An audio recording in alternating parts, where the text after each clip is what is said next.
morning, everyone. Welcome back. 17 minutes after the hour. Welcome to the Sunrise Show. Weekend's coming up, Valentine's. I hope everyone will take advantage of that. Want to welcome on a world-class keynote speaker. He's going to be in Medford on the 20th for the Jackson County Republican Party Lincoln Day dinner. He's the keynote speaker, Bill Whittle. You can get to his website, billwhittle.com, and he's been, oh my gosh, ripping it up. He's a writer, film director, TV editor, producer, and speaker, and a pilot, an accomplished pilot. But his YouTube series has been fantastic. And Bill, it's great to have you on.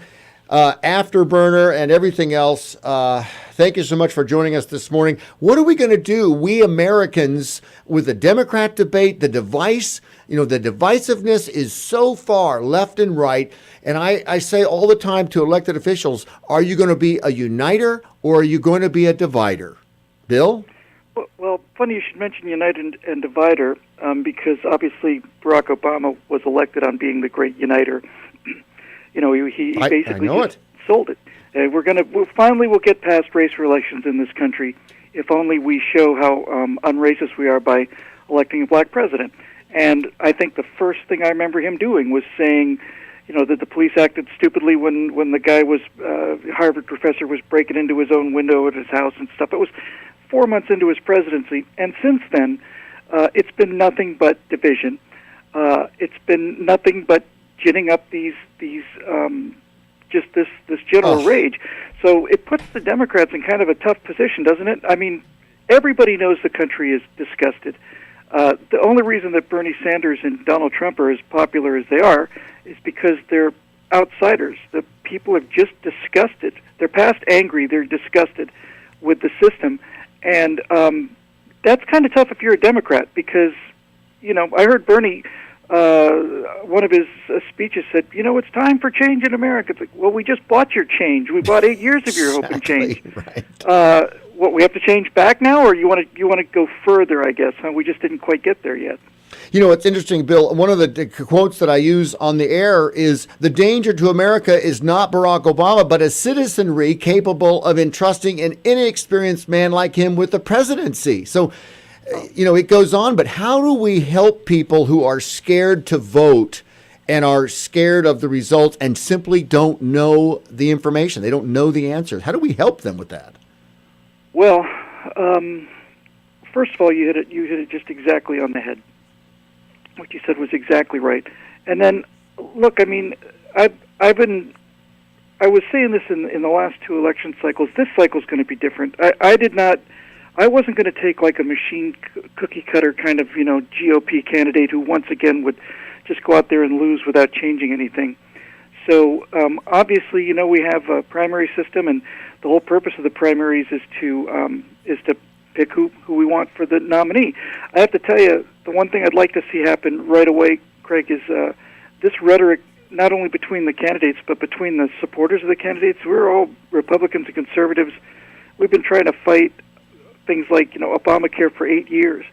And the things that, you know, we're saying to each other and what the candidates are saying to each other is just long-term destructive, and I think that's really got to stop. But look, ultimately, when it comes down to it, you may not like either of these candidates, but by not voting, you're still making a choice. Exactly. And I've been talking to folks about that because the national average on voting is 58%. I said, if you expand that number to 100,000 people, 60,000 people are voting and 40,000 people are not voting.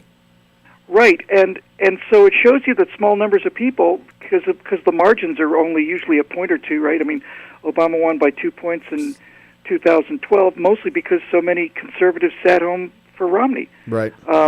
You know, I think President Romney, in his third or fourth year now, would be a whole different country than the eighth year of President Obama. And people said, well, I didn't like this about Romney, or I didn't like that. And you know, the legitimate points. The GOP managed to nominate the only guy who couldn't run against Obamacare because he invented Obamacare, basically, in Massachusetts. So, but nevertheless, you really do have to deal with the fact that it's the lesser of two evils. And people will say, and I completely get this, Craig, I understand it, they'll say, well, I'm not voting for them. I'm just not going to. I'm just going to sit this one out. And I certainly wouldn't tell anybody what to do with their lives or how to make their moral decisions, but sitting it out, we sat out the last two. Right. And they've given us 8 years of ruin. And it's not just the military ruin or the economic ruin or any of that. It's the thing that's got me really, really worried is the destruction of the rule of law. There's no law anymore. Gosh, it just blows my mind. I mean, and this is what I talk about with folks that are listening. That said, listen, because as far as I'm concerned, the U.S. Constitution and the amendments, it's a package deal. It circled the wagons. You can't chip off anything without attacking the whole. But Craig, they don't see it that way. Progressives understand that the Constitution is a barrier to their ability to tell people what to do. And so they look at the Constitution the same way they look at the portrait of Washington crossing the Delaware. Something suitable for framing, reminds us of our revolutionary past, but long, long, long past its usefulness. It's the law, for God's sake. And we saw Lois Lerner and the IRS suddenly have, 100 hard drive failures and 100 failures of the backup on those hard drives. So, gee whiz, we don't have those emails. And she, not only did she not go to jail, but she got a $45,000 bonus and retired. Now, we're going to know whether there's any law left in this country when the FBI delivers their pallets and pallets of evidence in forklifts to the Justice Department. And then we're going to see whether or not there's any law left in this country. Because if the king decides that he doesn't want the Attorney General and the Justice Department to prosecute this case, or if he decides to pardon her, then we are living in the kind of aristocracy that we fought the revolution against in the first place. Exactly right. We're talking with Bill Whittle. He's the keynote speaker coming up for the Jackson County Republican Party Lincoln Day dinner on February 20th. Tickets may still be available. You got to check out jcrpcc.com. Very cool, though. There is a youth event going on Saturday, the 20th of February from 1 to 2:30. And I tell you what, I am seeing some very, very bright young people. It's for ages from 17 through 25. And I'm seeing a lot of, and this is the thing, Bill, that really frustrates me is if you don't vote, then you're not protecting what your legacy may be with your children. Yeah, and it's worse than that, Craig. It's a great point, but it's worse than that. By checking out of the pop culture and by checking out of schools and just say, I know my kids are being indoctrinated in public schools anyway. You're basically ceding this battle space to these guys who want to destroy. They want to destroy the protections of freedom because they just have to tell other people what to do. You have to understand that these progressives, especially progressives, but it's true for all politicians, really, Republicans and Democrats with very few exceptions, are people who just don't have the ability. They're either not smart enough or they're not ready to work hard enough to go out and be successful out in the world. And so they shake a few hands and knock on a few doors, and the next thing you know, a guy like Barack Obama who condemns people for having private jets, all he does is fly in the biggest private jet in the world from golf course to golf course and live the kind of life that a billionaire would live, but he didn't do any of the work for it. So you've got to get back into this fight in terms of the ideals. And when you mention the youth event, I'm obviously looking forward to the dinner, but that's the one that's really just going to be kicks because it's between 1 and 2:30, I think, up there. Yeah, it is, yeah. And one of the things that I'm able to do with my Hollywood background is help these young people with the messaging, Tea Party is, I've been a Tea Party speaker. I'm proud of being associated with that organization in terms of trying to stop this giant federal expansion into everything.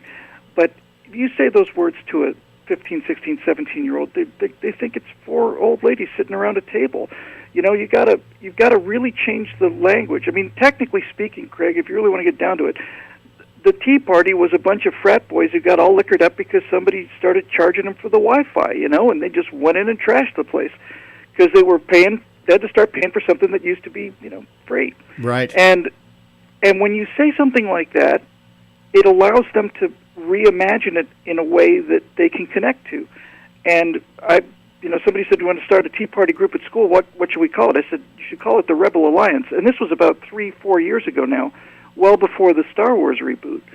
Because the Rebel Alliance, I know it. I love it. You sound like what you are. You're an outsider, and you're fighting for freedom, and you're badly outnumbered. And most people don't. I would just tell most people, when's this Rebel Alliance thing? What time is that meeting? I don't think it's for you. Just watch what happens when you take that attitude to people. If you're prepared to say, I don't know if this is really for you. This is going to be probably harder than you want it to be. bam, you've got their undivided attention. So it's that's going to the be kind of great. thing Yeah. like, Well, it's going to be something else too. Well, that youth event is going to be great. Go ahead. We're coming up on a break, but we have just enough time. Just real quick, the great thing about the youth event is what you find is that these young socialist kids who call themselves socialists, they're all capitalists. Everything they do is capitalist. They behave like capitalists. They're just told they're socialists, and I can teach them a few ways to point that out to them. And it's going to be great to watch the light bulbs go off as you ask them questions and they don't have answers for it. It's really going to be cool with that. Bill, we're looking forward to you coming up. Ladies and gentlemen, hold on. We've got more with Bill Whittle. His website, BillWhittle.com, and his Afterburner series. You got to check all of that out. We've got more on the GOP and the Democrat candidates when we come back with Bill Whittle after this break. So get up. Top of the morning to ya.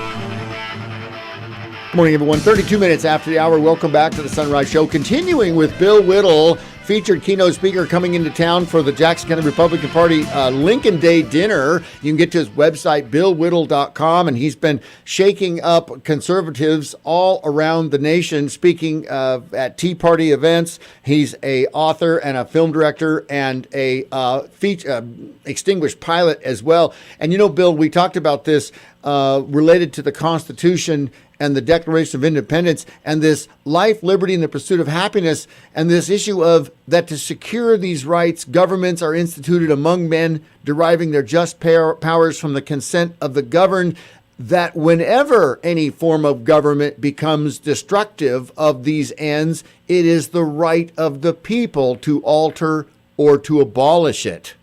This is the key sentence that makes the entire United States work. The Declaration is the how. I'm sorry, the Declaration is the why of America, and the Constitution's the how. Yeah. But the why is in there, and you just got it right in that sentence. This is called the Social Compact, and it's actually pretty simple. And what it basically says is, we agree to obey certain laws that we ourselves write through our representatives, and we will willingly submit to these laws so long as they're written by our representatives, and especially so long as those representatives and executives obey the laws themselves. This whole country was designed to eliminate the tyranny of an aristocracy that could tax people, take your stuff, and do nothing, basically. Just take it because they could. So this is the social agreement between the people and the government. And the reason, as I said earlier, that Bernie Sanders and Trump are running away with such incredible enthusiasm, even though they're basically saying almost the exact opposite message. People realize now that Washington is so lawless and so arbitrary and so expensive that everybody understands that this connection has been broken. People, most Americans don't even realize how little some of this stuff is, and if we had an actual Congress that had a little bit of spine, we wouldn't be in this trouble. But just to give you a super quick example, when Obamacare passed, and then they weren't ready because their $900 million website didn't have a shopping cart that worked, and I'm not making that up either. I know. So when Obamacare was scheduled to take place, the president just came out one day and said, you know what, we're going to move this back 6 months. Well, you don't have the power to create law like that. You don't have the power to just fiat, even something that seems relatively minor like that. If you want to delay it 6 months, then you have to pass new legislation that amends it, and you have to put that to a vote.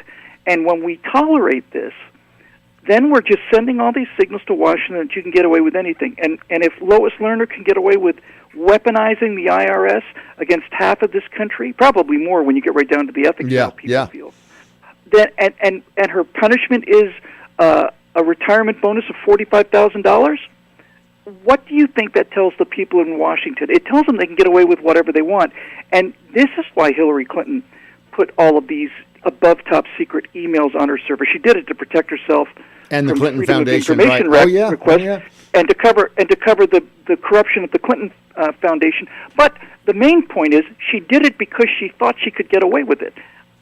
And why wouldn't she think she could get away with it? Oh, absolutely. She's been putting this up and she's been seeing it, give an inch, take a mile type thing. And this, you go back to the Obamacare and the employer mandate. Can you imagine the screaming that's going to go on when what is that, January 1st of 2017, when the employer mandate kicks in? Yeah, just in time for him to wave and climb on the helicopter and say goodbye, right? I mean, just in time for him to get on the helicopter and look down at the smoking wreckage.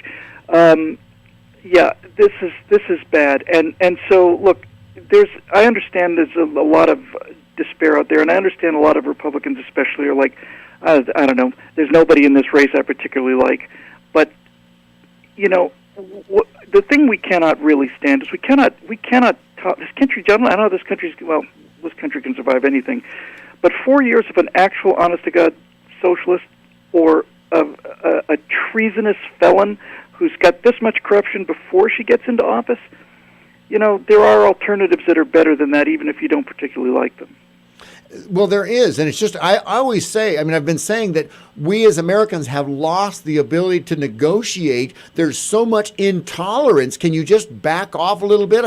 If you think, 30 years ago or so, when there was no drive-by shootings ever, and when the first time it ever happened, it was in Los Angeles on a big freeway, we're all going, what? Why would you shoot someone that's in a car that's innocent going by? And now that was the tip of the iceberg right there. It's the new normal. And all of this stuff is the new normal. 2% economic growth is the new normal. They're saying the unemployment rate is, 5 or 6%. The unemployment rate only measures people who are out of work and looking for work. Tens of millions of Americans have given up looking for work during this president's administration, have gotten on the government programs that he's made it very easy for them to get on. It's not their fault. They're not the ones who destroyed this economy with all of these regulations and taxes. I've been to doctors' offices, and I've heard like almost screams coming out of the back, and it's not from the patients. I've every 2 or 3 times in the last 3 or 4 years, I've heard medical assistants or doctors or nurses say, "Can we just do some medicine here instead of having to fill out all these forms?" And it just keeps growing, Craig, and somebody's got to throw the circuit breaker on this thing right away. And I think that's what the election's about. We're talking with Bill Whittle. He's the featured speaker, the keynote speaker for the Lincoln Day dinner coming up February 20th. There are still tickets available. It's going to be down at the Commons, and there's going to be a wonderful youth event, free to the first 50 that sign up. And I don't know how many tickets are actually left, but jcrpcc.com is where you can register for the youth event, and Bill Whittle will be there. And, of course, we're talking about being able to get the light bulbs that go on. And many of these young people, they are sharp, they are watching, and I'm just so glad. And now it's a matter of what we, the people, adults, are going to do to continue. What do we want to be as far as our legacy? Yeah, well, it'd be nice to hand a free country down to our children. And, it's very common for people to talk about what we owe our children. We ought to be thinking about what we owe our ancestors, too, here. People, when you look at, if you look at a movie like The Revenant, and you see what people had to go through in terms of settling the West, and if you look at the risk that the signers took, this was the only revolution in history ever, the American Revolution, that was started by well-to-do, wealthy people who had something to lose. The freedom was so important to them that they were ready to put as you said, their lives, their fortunes, and their sacred honor, Absolutely. And then they signed a document with their own names. They didn't just nail something on or tape something onto a wall or slip it underneath the door someplace. They said, "Here we are. Here's our names. This is treason. We admit it. We feel we're being called to higher law than the King's law. We're appealing to natural law, people's rights to be free." And that took a lot of courage. And all of the people that have died in all of our wars took a lot of courage. And the ones that came back never really come back whole. And that took a lot of courage. And so we owe those people, in my opinion. We owe it to them to get out there and do the very best we can to find whatever candidate of whatever party you think is going to make the United States free. Exactly. And the stand for liberty. And, Bill, we talk about this, and this last sentence in the Declaration of Independence, it gives me chills, because you think of all the men and women that have died and bled ahead of me.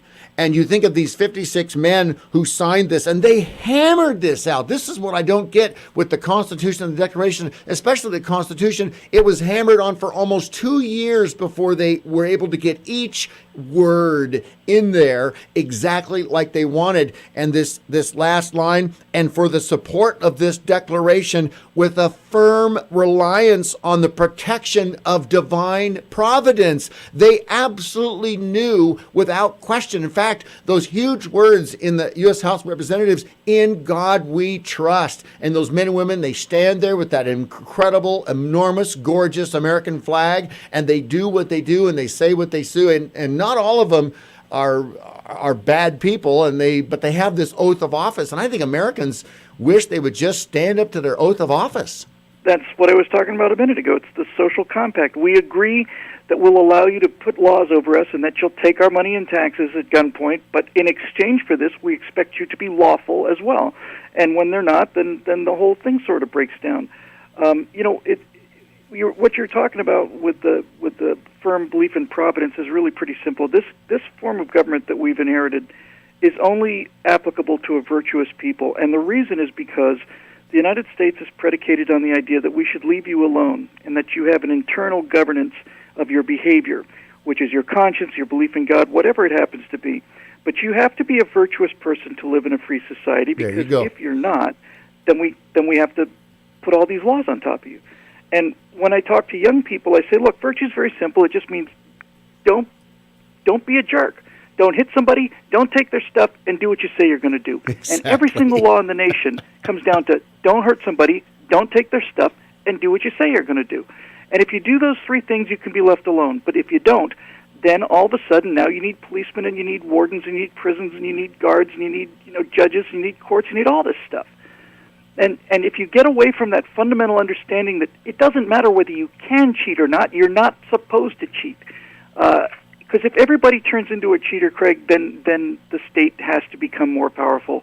And that's something that has to be driven home to young people in a way they can understand it. Exactly. It's going to be great to hear you, Bill, when you're in town on the 20th. Ladies and gentlemen, Bill Whittle, a featured keynote speaker for the Jackson County Republican Party, the Lincoln Day dinner. Some tickets are still available down in at the Commons on February 20th. Get to his website, billwhittle.com. He's got over 10 million views on some of his YouTube releases. And Bill, we didn't even get to all that. We've got so much, but it's just out of time, and I appreciate your time this morning. It's going to be great to see you on the 20th. We'll be looking for everybody there, both events, the dinner and the youth thing at 1:30. I'm really 1 o'clock. Really looking forward to that. Exactly right. Bill, have a great weekend and stay safe, and we'll talk to you real soon. Thanks, Craig. All right. We'll be right back. More on the Sunrise Show. We got to get to a break and then come back. I've got some tickets for the Medford Rod and Custom Show. Who's in for that? And you can always find us on the web, kcmxam.com. The phone number here, 541-772-8255. What have you got going on for Valentine's? Something good? Let me know. We get to a break and then we'll continue the discussion. Americans need only apply.